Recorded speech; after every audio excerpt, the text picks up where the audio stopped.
Donc, vous avez ces options-là pour ouvrir. Je donne toujours ça. En principe, ce n'est pas ça l'objectif de la séance. Mais, comme on peut passer par là, je vais m'assurer, peut-être même que je suis en train de faire votre temps, parce que vous avez tous fait ça. Donc, voilà, donc c'est ça. Mais moi, j'ai déjà une ancienne image que je vais ouvrir, elle est là, et j'ai dit que je vais travailler sur l'ensemble des 6 bandes. Si je ne voulais pas travailler sur l'ensemble des 6 bandes, je viens ici et je lui fais un choix des bandes, je choisis les bandes sur lesquelles je vais travailler. Autrement dit, l'autre que j'ai fait, et je viens de finir, j'ai toujours la possibilité, ici, là, on pouvait également afficher l'image et puis choisir la zone sur laquelle on veut travailler. Donc, je dis, c'est pas ça. Donc, si je sélectionne, il me dit, j'ai sélectionné l'image. L'un des défauts de ces logiciels, c'est que tout est déjà prédéfini. Moi, je vais faire une transformation de courrier sans savoir la taille du fil qu'il utilise avec tous les autres paramètres. Lui me demande simplement de lui donner l'image d'entrée qu'il va prendre pour faire son travail. Donc, quand j'ai choisi l'image, il me donne la fenêtre pour dire, me demander où est-ce que moi je vais sauvegarder l'image, mon résultat. Si je choisis de sauvegarder le résultat dans un fichier, je sauvegarde le fichier, donc je vais entrer ici, tous ici, et puis choisir le répertoire, donner le nom, tout ça. Moi, je n'ai pas envie de me fatiguer et je n'ai pas envie de surcharger mon disque dur, donc je lui dis de laisser ça en mémoire.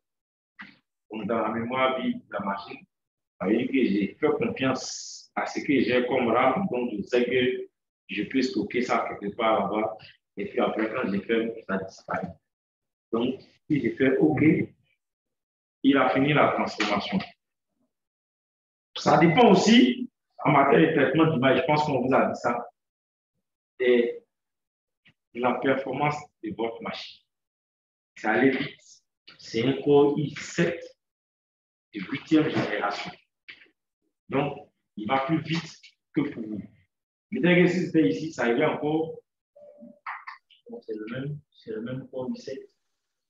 Mais en termes de mémoire, je crois que lui, il doit être au-dessus de celui-ci.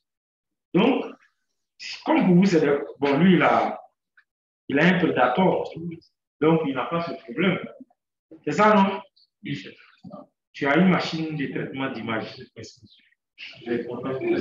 Voilà. Donc, vous avez le corps I3, que vous avez une grosse scène à traiter avec beaucoup de bandes dedans. Ça va prendre son temps. J'aime bien rappeler toujours cette anecdote. Acte du travail. C'est-à-dire raconter l'anecdote des actes du travail. Le professeur Salé, je voulais découper des points ici. Des coupes de libo en points avec acte. Et quand il a lancé, il a mis, comme je vous le disais, avant les machines étaient bas, là-bas, en N1 au mur là-bas, et puis les machines étaient spécialisées. Donc, quand un étudiant commence à faire ses travaux sur une machine, c'est comme s'il avait réservé. Et pour ne pas que quelqu'un touche, vienne arrêter son opération, il a écrit sur une feuille de rame acte du travail. Puis il a déposé sur le travail. Il a passé toute la journée. Le lendemain, il revient, acte du travail, le curseur n'a pas bougé. En réalité, il pensait que, comme c'est des opérations lourdes, il pensait que la machine était en train de travailler et donc, ça prenait du temps à donner l'évolution du travail. Mais quand il revient le lendemain, qu'il ne voit pas le curseur avancer, et là, il vérifie, il s'est rendu compte que dès qu'il a lancé, la machine s'est plantée. Donc, si votre machine n'est pas robuste, ça va vous fatiguer. Voilà. Ça va vous fatiguer. Vous allez faire des opérations. Donc là, il a affiché pour chacune des scènes la transformée de Fourier qu'on obtient. Donc, si on affiche une transformée de Fourier de la bande 1, voici ce que ça donne. Donc, il essaie de nous dire un peu la distribution spatiale les différentes fréquences dans l'image de départ. Donc, il y a une forte densité vers le centre du spectre et puis il y a une dispersion sur les côtés dans le sens. Pour certaines images, les gens, c'est maintenant, hier, je lisais un document où le monsieur a fait quoi? Il a utilisé ça pour traiter les différentes directions de fracturation. C'est-à-dire, il a fait une carte de fracturation qu'il a convertie au format master et donc à cette carte-là, il a appliqué la transformée de Fourier qui lui a donné une image de spectre de Fourier qui ressemble un peu à, pour ceux qui sont en sciences de la Terre, à une rosace directionnelle. Donc, ça lui permet de voir dans quelles sont les directions majeures dans lesquelles on a des fréquences plus élevées. Tu vois?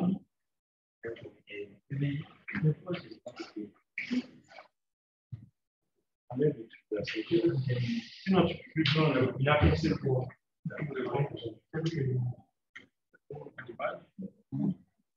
alors, si je vais au bout de l'exercice, on vous a dit de comparer avec l'autre image de départ, donc une nouvelle fenêtre. Et comme c'est la bande 1, je compare cette transformée de Fourier avec sa bande originale qui est voici. Donc j'ai la possibilité, en me promenant, de voir si j'ai mis les deux fenêtres.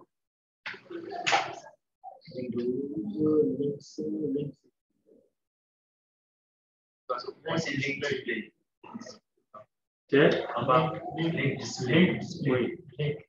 Donc quand je fais ça, donc si je mets le curseur ici,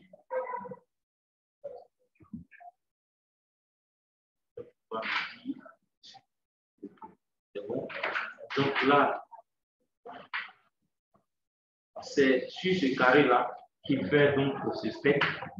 Donc j'ai la possibilité donc de faire la comparaison, de voir que ici les basses fréquences sont, il y a une basse fréquence ici. Donc c'est ça qui le met en relief au milieu. Et donc je peux interpréter. Donc c'est ça l'exercice à faire.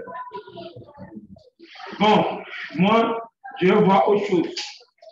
Donc je vous demande en lieu de place des images là, de prendre vos photos, chacun fait sa propre photo, et puis il va voir selon la position, selon l'éclairage qu'il a, il y aura des zones de haute fréquence et des zones de basse fréquence. Et donc, la transformée de Fourier va lui donner quelque chose qui lui dira quelle est la forte, quelle est la concentration des hautes fréquences et dans quelle direction se concentre la basse fréquence.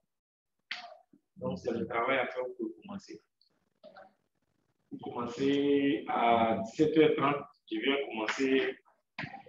faire on va passer en revue le chapitre 2 et puis, fini ou pas, la semaine prochaine, j'ai fait fusion d'images.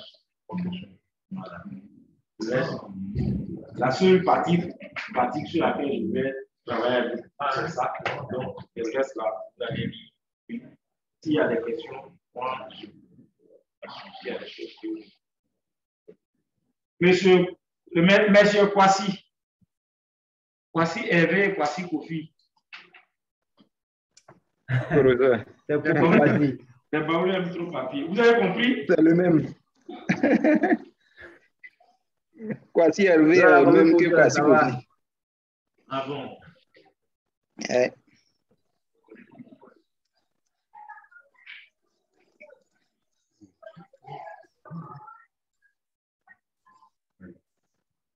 Donc, je vous ai montré le chemin. Maintenant, le reste, commencez à travailler. Et puis, sur la base des résultats, on va voir pourquoi le résultat de chacun est différent de celui des autres.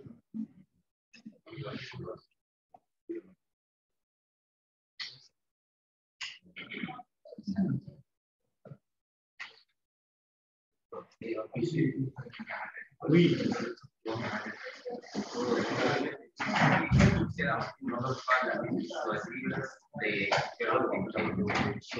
Des fenêtres de composition. Mais je ne sais pas si on arrive à appliquer ces filtres et comment on peut analyser. est-ce que l'avenir sera juste parce que c'est le résultat qu'on dit d'interpréter. Maintenant, il y a une possibilité. Généralement, quand vous voulez maîtriser un logiciel, s'il vous plaît, si vous voulez maîtriser un logiciel, il y a toujours l'aide en ligne. La difficulté ici, pour certains, pour la majorité, c'est la langue. Quand vous allez aller dans l'aide en ligne, il va vous décrire toute la théorie qu'il y a derrière et les différents paramètres qui sont utiles. Dans le meilleur des cas, il vous donne les limites. Il va vous dire si vous prenez tel type d'image, ça ne marchera pas. Je ne sais pas si j'ai répondu à la question. Maintenant, la première partie de l'exercice qui consiste à dire, qui vous demande, qui porte sur qu'est-ce que vous savez de la transformée de Fourier, vise à vous emmener à fouiller un peu pour comprendre. Voilà. C'est bon? Tu as l'air très préoccupé là. Oui, en fait, parce que l'analyse des images, des résultats des images et en fonction des périodes et des conditions choisies. Oui, mais je te dis, va chercher. Si tu n'as pas trouvé, ce qui t'inquiète, là, à ce moment-là, oui, mais attends. Quand tu dis que c'est en fonction de la fenêtre, ça veut dire que tu es en train d'examiner plusieurs types. Commence à appliquer l'outil. Les résultats ne font pas fonction. C'est vrai que c'est fonction de la fenêtre, mais les résultats, c'est de voir comment est-ce que les fréquences spatiales sont organisées dans ton image. Pour le moment, on ne te demande pas est-ce que c'est la taille du filtre qui fait qu'il y a une forte concentration de haute fréquence, ou bien ce n'est pas ça la taille, ça ne devrait pas t'empêcher de travailler.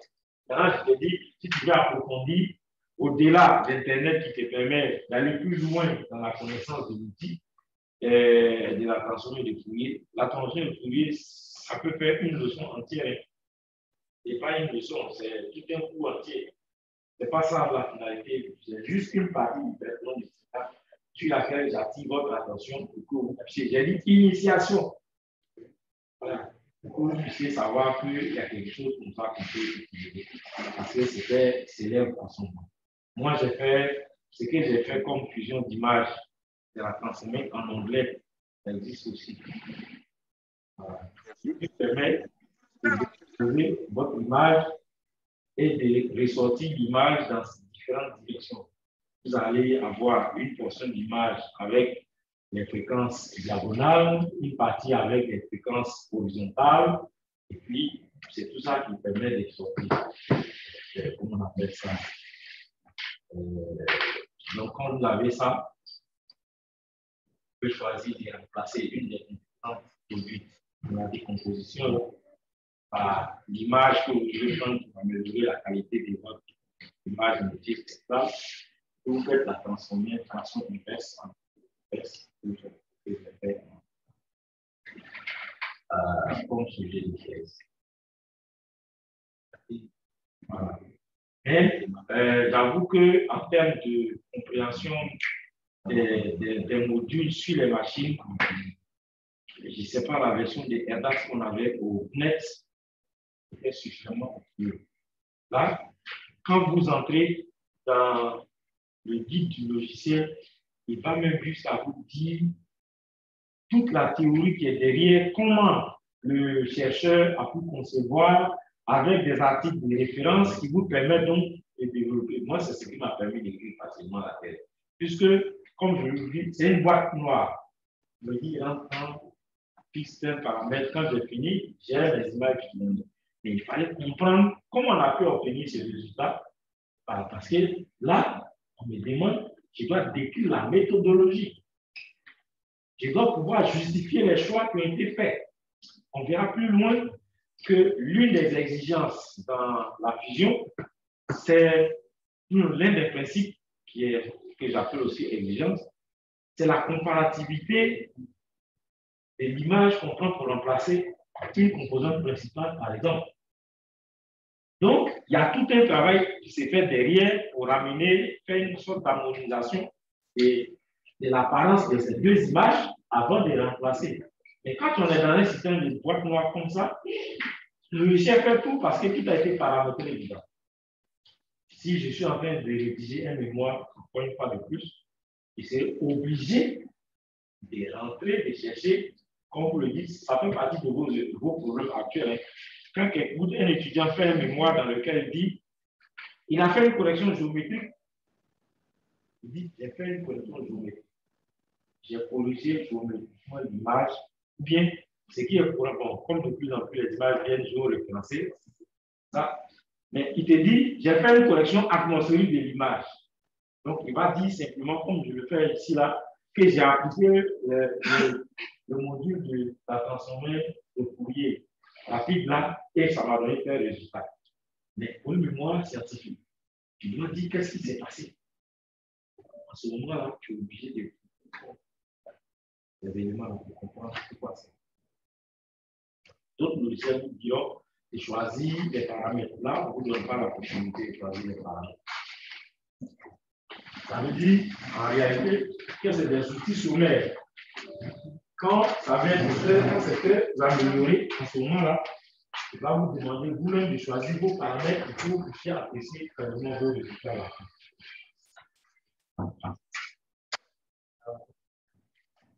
Arrivé.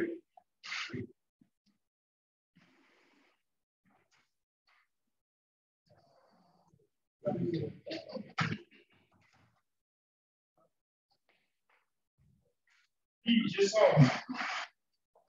Allô? Attends où tu es, je viens. Allô? Donc, à 17h20, moi, je passe à autre chose. Donc, vous pouvez faire ça, la suite après.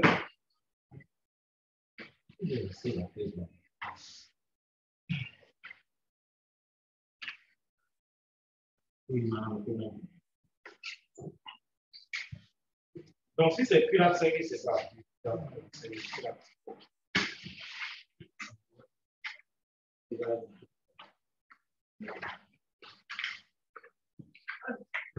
Et puis, moi, tous les balles là, qui a voulu mes clés en sorcellerie? Vous m'avez demandé à. Non, ça, c'est la clé de ma voiture que je vois. Non, c'est là. Oui,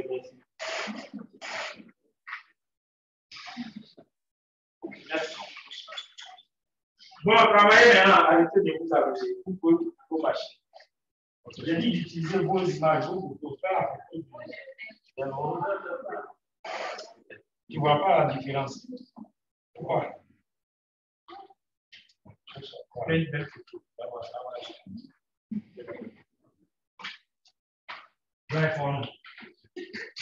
Pourquoi?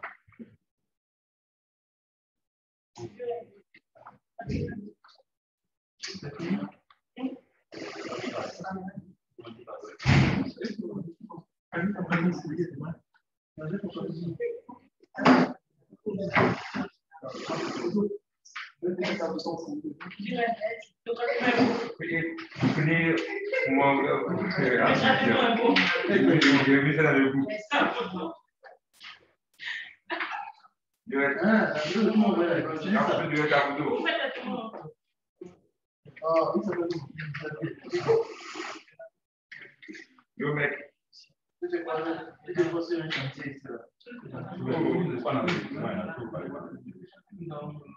Attends, regarde. Quelle est la photo?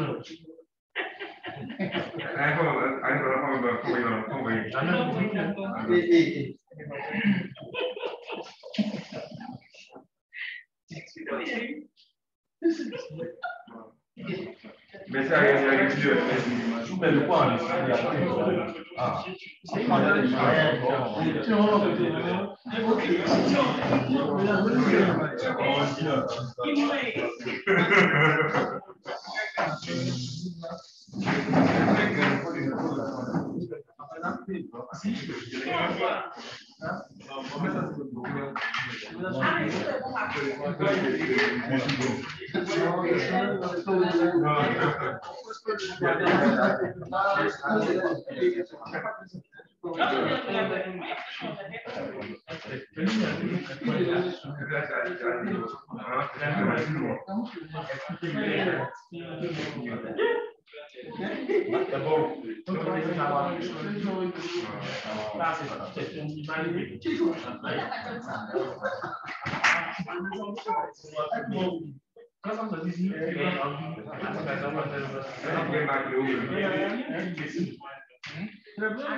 Oh, mon frère John, il paraît que le gars va être qualifié. La vous dit quoi? C'est vrai ça. Là, on dit le gars va être qualifié.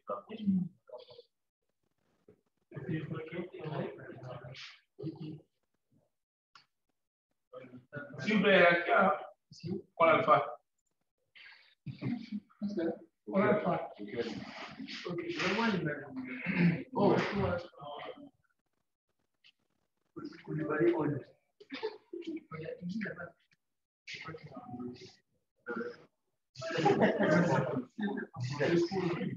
Koulibaly Ariane.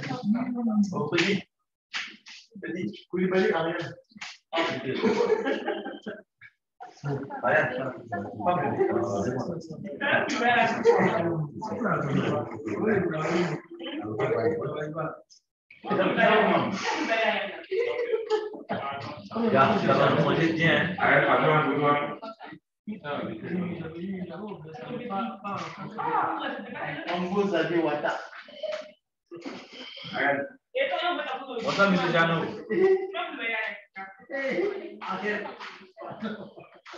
Brody, ça va? Pardon? Le café de 16h. Oui, le café de 16h. C'est sûr. Je n'ai pas bougé aujourd'hui. Hein. Non, mais donc envoyez-nous la nourriture. T'as envoyé quoi? La nourriture. Donnez-moi mon trousseau.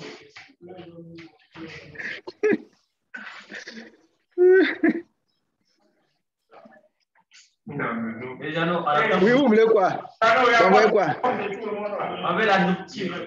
La quoi? La nourriture. Ah, la nourriture. La nourriture. La nourriture. Faut que je cherche là, non? Ça se trouve dans le traitement aussi, on dirait. C'est quel mot ça? C'est un truc.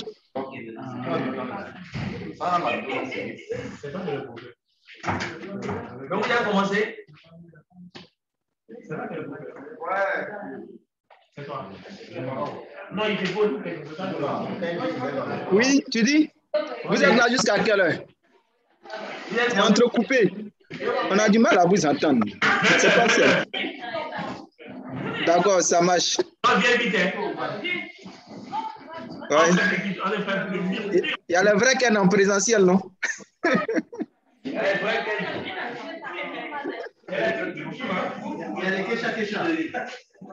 Bon, c'est pas mieux, on va venir veiller ensemble une nuit. Oui, c'est pas mal. Oui, la nuit du vendredi au samedi. Voilà.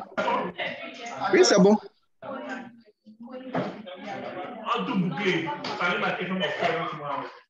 Voilà, samedi matin, on s'en a dormi et puis on a fini.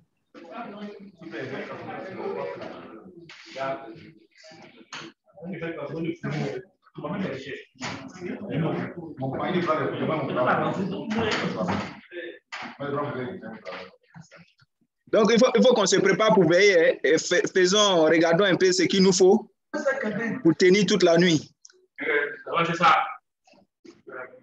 Je parle de toi. Emma,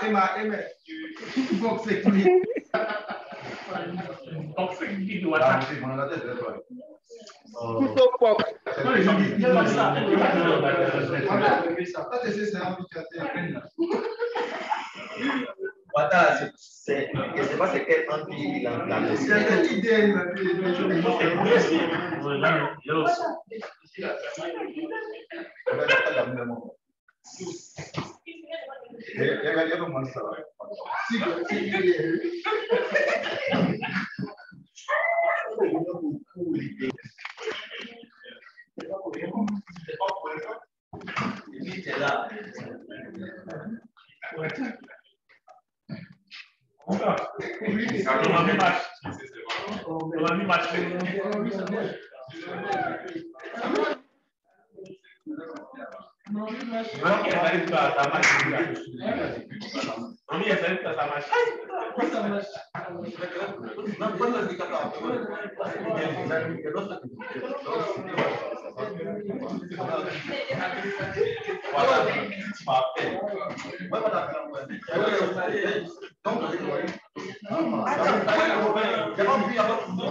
La même pause. La même pause n'est pas retirée.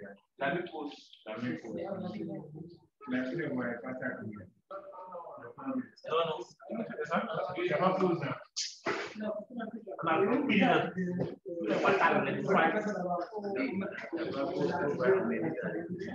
C'est pas un jeu. C'est pas un jeu.